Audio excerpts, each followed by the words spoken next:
Libby, I think a lot of this is being driven by a lot of it, of course, is immigration. It can't be talked about the effect of immigration on all of our politics nationwide. But what we're also seeing here is that it's a class shift that's playing out. Isn't that right?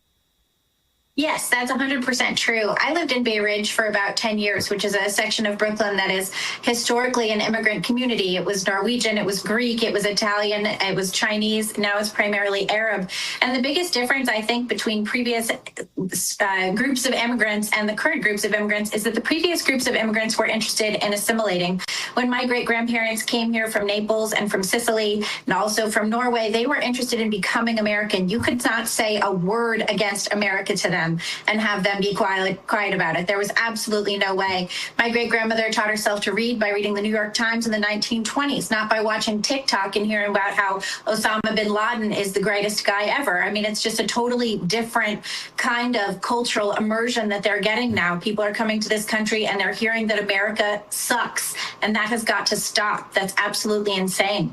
When you had immigration during the height of Ellis Island, you had, I think, 12 million people over 60 years come in. That's 200,000 people a year, and that's legal immigration. Under Joe Biden, we had 200,000 illegal immigrants coming in every month. And what you have here is a situation where the wealthy people in New York City, the laptop class, the people who get delivery, the people who can afford to take taxis, primarily Asians and whites, they were voting for Mamdani. When you had essentially blacks and Hispanics and people who had been in the city for a long time and are working class people saying, no, please don't make the city worse. And what everyone forgets is that once you start voting in communist policies, you can't vote them out. Look at a lot of the communist policies that came into the US, like the ACA, for example. There's no way to get Obamacare out at this point, despite how poorly it has really done, or the welfare state, or any of these things.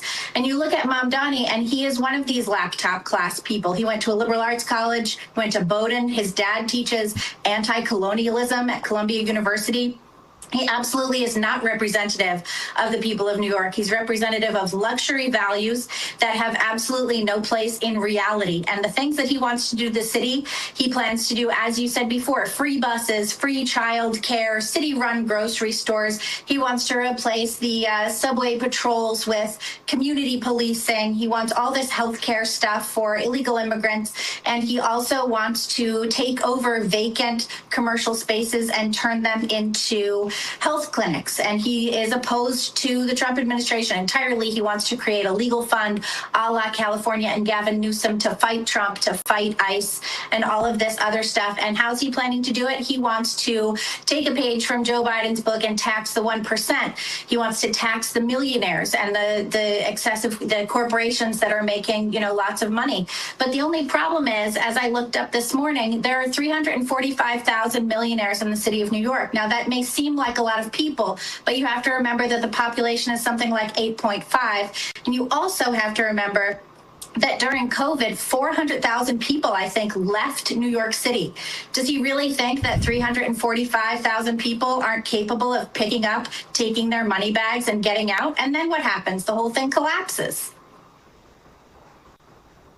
It is complete and utter destruction of one of the greatest cities, probably the greatest city in American history, New York City. Right. Well, I say this as a guy from the Philly area, so I always have to, you gotta caveat it a little bit. It pains me. And even though Philadelphia is, of course, Philly is a great town, and they're ruining that too. Philly is a great city. We know that, of course, New York City is or was the new Rome. And in the same way that Rome was overrun, well, it seems as though New York City is being overrun as well, as America seems totally focused on things going on far beyond our borders and totally ignorant of the things that are happening domestically, or at least they are if you listen to the mainstream media narrative on all of this. Libby, one final minute from you. Do you think New York still has the wherewithal to reject this? Yes, I do. The general mayoral election is in November, and the current mayor, Eric Adams, is running on the independent ticket. So, people should probably go out and vote for the mayor because he is much less bad than what we've got going on with Mamdani. And Mayor Adams is willing to work with ICE. He's willing to clean up the situation with illegal immigration. He's willing to clean up the crime. He's working on subways, all of that stuff. And Mamdani is just going to destroy it all. You also have Curtis Sliwa, who is running. This is, I think, his second time running for mayor. He's running on the GOP ticket. And last night he ran uncontested. And I would implore rather the GOP to not abandon New York City. New York City's two best mayors in the modern memory were Rudy Giuliani, who of course was a Republican, and also Michael Bloomberg, who ran as a Republican when he first took office, despite his weird soda tax thing. So I would ask the GOP respectfully to get back into New York City, fund some candidates, and get that city back on track, because the city works best with conservative local leadership. Well, I'll certainly always say that I definitely think that Bloomberg did the right thing when it came to police. Libby, it's humanevents.com and thepostmillennial.com. Thank you so much for joining us.